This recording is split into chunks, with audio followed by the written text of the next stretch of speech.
मिनश्शैतानिर्रजीम बिस्मिल्लाहिर्रहमानिर्रहीम। मेरे प्यारे दोस्तों, मेरे मोहतरम नाज़रीन व हाज़रीन कराम,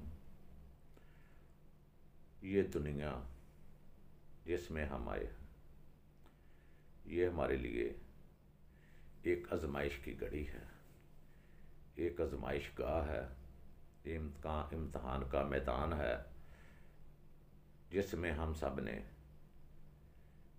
कामयाब होने की कोशिश करनी है तो अपनी छीनी हुई जन्नत वापस लेनी है। सबसे पहले तो हमें एक बात ये देखनी है और सोचनी है कि अल्लाह रब्बुल इज़्ज़त ने ये दुनिया बनाई है, इसकी हकीकत क्या है। सबसे पहले तो हमें ये ही नहीं पता कि इसकी हकीकत क्या है। ये दुनिया जो खुदा की दुनिया है, इसकी हकीकत क्या है। इसने एक ख़ास मकसद से बनाया है अल्लाह रब्बुल इज़्ज़त ने। वो मकसद क्या है इस दुनिया को बनाने का।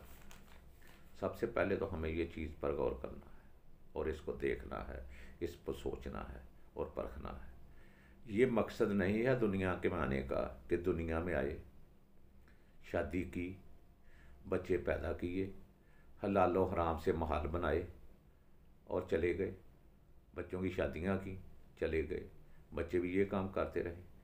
हमारे आने का ये मकसद तो नहीं, ना ही अल्लाह रब्बुल इज़्ज़त ने हमको इस मकसद के लिए पैदा किया। ये तो हमें सोचने वाली बात है। ये दुनिया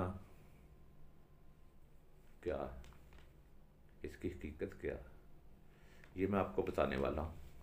इससे पहले जिन्होंने अभी तक मेरे चैनल को सब्सक्राइब नहीं किया, उनसे मेरी खसूसी गुजारिश है कि इसको सब्सक्राइब करें और बेल आइकन के बटन को भी दबा दें ताकि हर आने वाली वीडियो आप तक बर वक्त पहुँचती जाए। तो आइए हम अपने असल हकीकत की तरफ जाते हैं कि ये दुनिया है क्या, इसका निज़ाम क्या है, इसको किस तरीके से चलाना है, अल्लाह रब्बुल इज़्ज़त ने इसको कैसे बनाया, किस मकसद के लिए बनाया।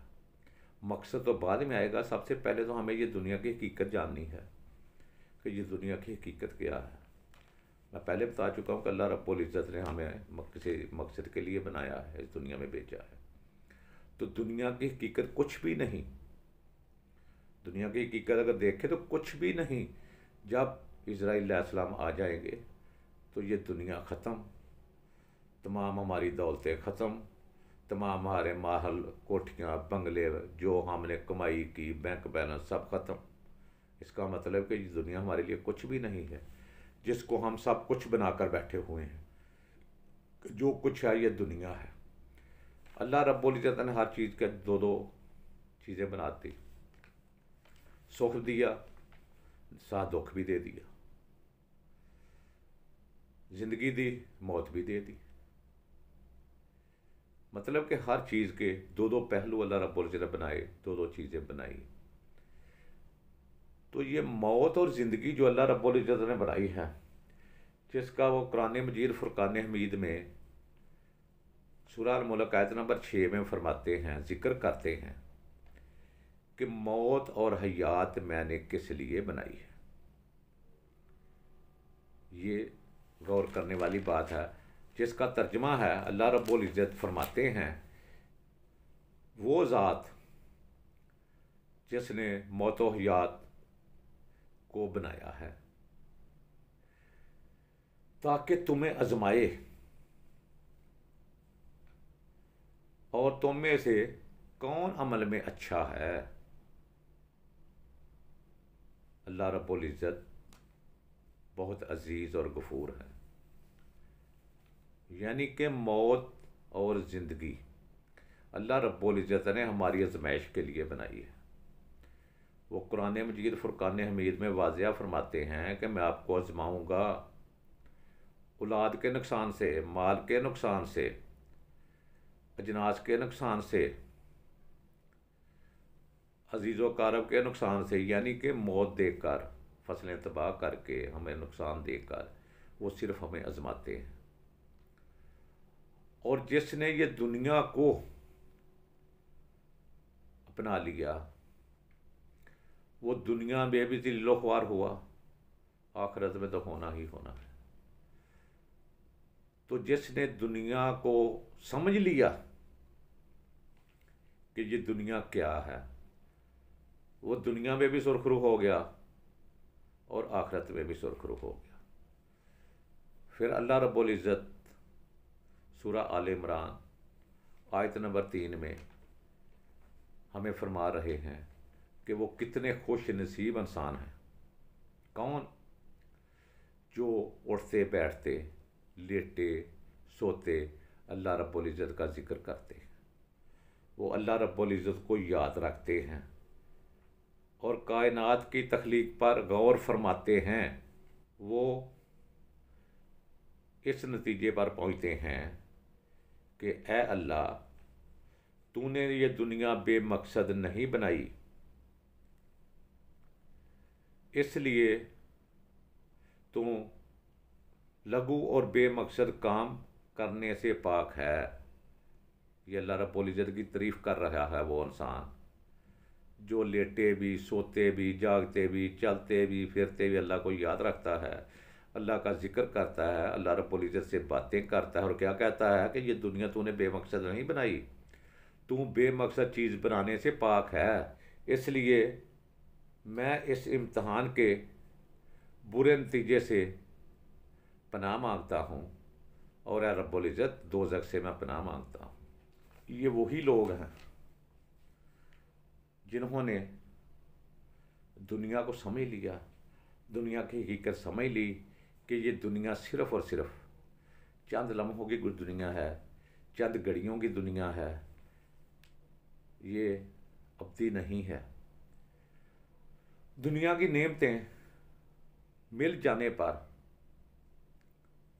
हम बहुत खुश होते हैं और छिन जाने पर हम बहुत परेशान होते हैं।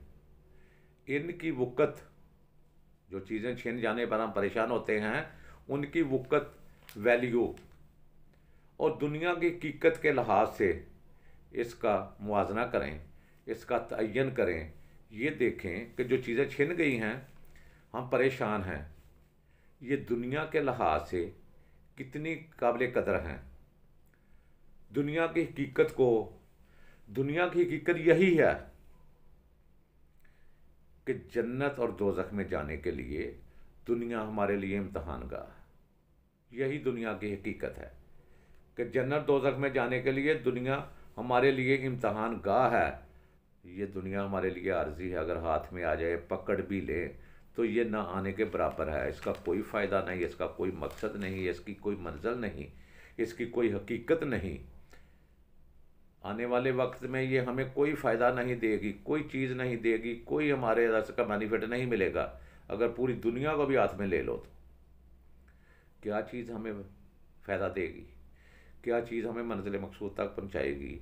क्या चीज़ हमें छीनी हुई जन्नत वापस दिलाएगी? वो चीज़ पर हमें गौर करना है और हम सब को इस चीज़ पर सोचना है कि वो चीज़ क्या है। उस इंसान पर हम खुश होते हैं जो ऐसी चीज़ को छीनने की कोशिश करता है जो उसकी अपनी नहीं है। यानी किसी अमीर आदमी के इमारत देखकर आप बहुत खुश होते हैं, अल्लाह रब्बुल इज़्ज़त ने इसको बहुत दिया। किसी की बड़ी बड़ी गाड़ियाँ बंगले देखकर आप बहुत खुश होते हैं, अल्लाह रब्बुल इज़्ज़त ने इसको बहुत दिया, उस पर हम खुश होते हैं। जो उसके किसी काम नहीं आने वाली, वो सब चीज़ें किसी वक्त भी छिन सकती हैं, किसी वक्त भी वो दूसरे की हो सकती हैं, किसी वक्त भी आपके हाथ से जा सकती हैं। जब इज़राइल आएगा फिर तो जानी जानी है, उससे पहले भी वो किसी वक्त जा सकती हैं। हर चीज़ किसी की हो सकती है, क्योंकि मालिक हर चीज़ का, शहनशाह हर चीज़ का, सबसे बड़ा हुक्मरान वो अल्लाह रब्बुल इज़्ज़त की ज़ात है। वो जिसको चाहे वो चीज़ दे दे, क्योंकि उसकी है। हमारी जान अगर उसकी है तो हमारा मकान माल किसका है? ये भी उसका है। इस चीज़ पर हमें सोचना है, हमें परखना है, हमें देखना है। अल्लाह रब्बुल इज़्ज़त ने दुनिया को, दुनिया की ज़िंदगी को, दुनिया के रहन सहन को एक खेल और तमाशे का ना दिया है। वो इसको खेल और तमाशा कह रहे हैं। कौन कह रहा है? वही कादिर मुतलक वो सूरा इनाम आयत नंबर 3 में फरमा रहे हैं, जिसका तर्जमा है, ये दुनिया ज़िंदगी तो बस एक खेल और तफरीह गाह है। ये दुनिया खेल और तफरीह गाह, खेल और तमाशा है।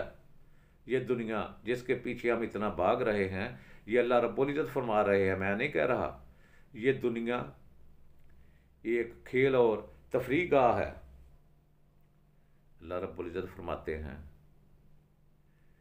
ये दुनिया और ज़िंदगी एक तफरीह गाह है और आखिरत का घर मुत्की के लिए बेहतर है। तुम इस फ़र्क को क्यों नहीं समझते? ये अल्लाह रब्बुल इज़्ज़त फरमा रहे हैं।